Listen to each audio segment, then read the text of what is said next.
Bonjour à tous, aujourd'hui nous allons parler des obus dans Foxhole. Il existe deux catégories d'obus, les explosifs efficaces contre les bâtiments et l'infanterie, et les pénétrants efficaces contre les véhicules. Tous les obus font des dégâts aux bâtiments, à l'infanterie et aux véhicules, mais chacun a sa spécialité, ce qui augmentera son efficacité. Selon les véhicules utilisés, les obus se tirent de deux façons différentes, en visée directe et en visée indirecte. Sur la visée directe, une ligne blanche apparaîtra donnant la portée maximale de l'obus. Elle est surtout utilisée en char ou en canon à roulettes.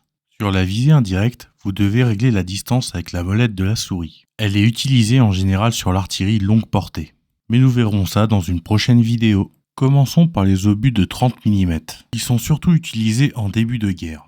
Ils font des dégâts de type explosif, mais deviennent rapidement obsolètes dès que les véhicules utilisant le 40 mm se débloquent. La munition de 40 mm est l'évolution du 30. C'est la munition la plus utilisée du jeu car elle est très polyvalente. C'est le calibre principal de beaucoup de chars. La munition de 68 mm est anti-véhicule. Elle est également très utilisée car dévastatrice contre les véhicules ennemis sur la ligne de front. Les munitions indiquées précédemment rentrent dans une sous-catégorie dite stackable, ce qui veut dire qu'on peut les empiler dans un inventaire de chars par exemple.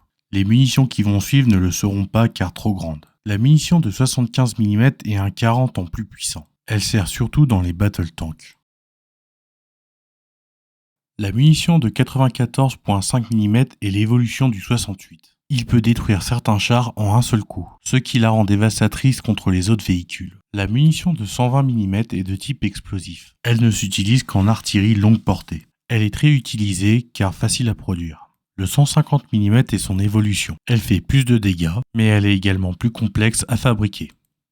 La munition de 250 est spécifique. C'est une munition anti-bâtiment qui s'utilise avec des véhicules et des canons mobiles ayant une portée maximale de 25 mètres. Malgré sa courte portée, elle utilise la visée indirecte. La munition de 300 mm est la plus puissante de toutes.